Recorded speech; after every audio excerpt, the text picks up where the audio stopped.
جارێک وتمان کە سيدنا موسى باسی سيدنا موسى لە قورآانی پیرۆزە 136 جار تکرار بووتەوە و چیرۆکەکانی بەنو ئیسرائیل لە هەموو چیرۆکێک زیاتر دووپات بوونەتەوە و بارودۆخ و هەڵسوکەوت و شێوازی ژیانیان و ڕەفتار و قۆناغەکانی ئازادبوونیان لە قورآانی پیرۆزە باس کراون و هەروەها ئەو نەخۆشیانەی کە تووشی کۆمەڵگەکەیان بووە چ لە ڕووی بەزینی نەفسی تاکەکانیانەوە بێ چ لە ڕووی پشێوی و ئاڵۆزی و پەرتەوازەیی پەیوەندیەکانی کۆمەڵایەتیان بوو بێ هەروەها لە ڕووی بێشوانی و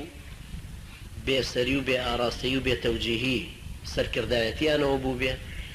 هەروەها دەربارەی محنەت و کەند و کۆسپ و هەڵدێرەکانی ڕێگایان بوو بێ یان دەربارەی دڵڕەقی و تند و تیژی دوژمنەکانیان بوو بێ لێرەشە مەقتەعێک لەوانە باسەکاتەوە خوای پەروەردگار ئوسلوبی قورئانی ژوایە جاری وا هەیە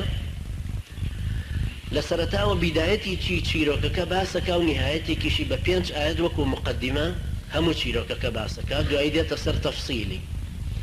جاری وا هەیە بەتەڕە شێوە هونەریەکانی چیرۆکی قورئانن جاری واش هەیە هەر لە سەرەتاوە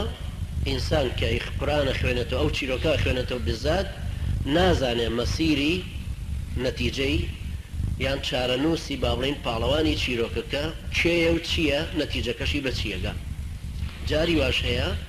لە ئەوەڵەوە پاڵەوانی چیرۆکەکەت بۆ باسەکە تۆش لەگەڵ یا هەنگاو هەنگاو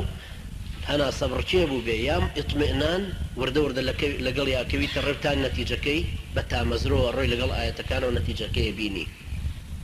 لێرەشا فەرمێ وەلەقەد ئەرسەلنا موسى بآياتنا وسلطان مبين خوای پەروەردگارە فەرمێ موسامان ناردووە ئێمە بەو ئاەت و معجیزانەی کە هەیبوون کە 9 معجیزە بوون و زۆریان لە سوورەی ئیسرا باس کراون لە شریتی تریشا پێشتر باسمان کردون هەر لەم مزگەوتە بۆیە پێویست بە تکرارکردنەوەی ناکە ئیلا فرعونە وهامانە وقارون فرعون ناوی سوڵتەکەیە ناوی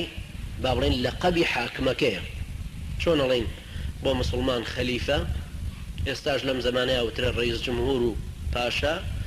لەو زمانە قەدیمەشا وتراوە فرعون بۆ حاکمەکانی میسر هەروەها نەجاشی بۆ حاکمەکانی حەبەشە تبع بۆ حاکمەکانی یەمەن قەیسەر بۆ حاکمەکانی ڕووم کیسرا بۆ حاکمەکانی فارس و هەروەها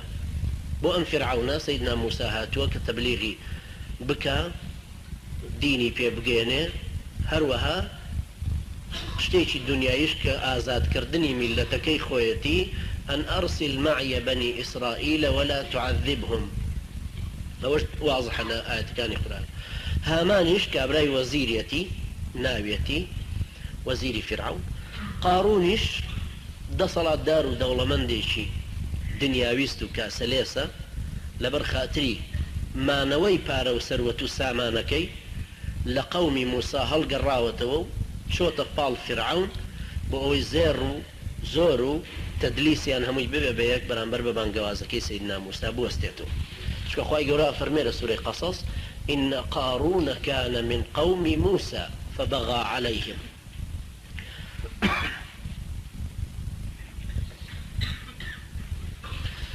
لێرەدا شتێک فێرە بین کە ئەم بانگەوازە خواییە لەناو هەر میلەتێکە تەشەنەی کرد و گەشەی سەند مەرج نییە ئیلا ئەهلی ئەو میلەتە پابەندن بەو دینەوە بەڵکو چوارچێوەی ئەوانیش ئەبڕێ و سنووری ئەوان بۆ میلەتەکانی تریش لێرەشە غەڵەتی ئەو قەومیانە دەرەکەوێت کە ئەیانەوێ ئیسلام خزمەتگوزارێکی کوردایەتیەکەی ئەوان بێ هەروەکو کە قەزافی و جەمال عەبدولناسر ئەیانەوێت کە ئیسلام خزمەتکاری عروبە بێ هەروەکو بە تەکید سلێمان دمریل و تاسۆ چلەریش ئەیانەوێت کە ئیسلام خزمەتکاری تۆرانیەکەی ئەوان بێ ئەوە شتێکی غەڵەتە چونکە ئیسلام بە تەکید لەو چوارچێوانەیە یەک خۆی نادۆزێتەوە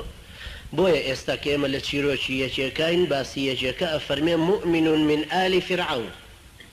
لە قەومی فرعونە بەڵام ئیمانی بە موسا هێناوە قارون لە قەومی موسا ڕۆیشتووە بۆ لای فرعون لەبەر خاتری دنیاویستەکەی خۆی إن قارون كان من قوم موسى فبغى عليهم إلى فرعون وهامان وقارون فقالوا ساحر كذاب کە دەسەڵاتیان نامێنێ عادەتەن ئەو کەسانەی کە بەرهەڵستی بانگەوازێکی خواویستی یەکەن کە حجەیان پێ نامێنێ تەلفیق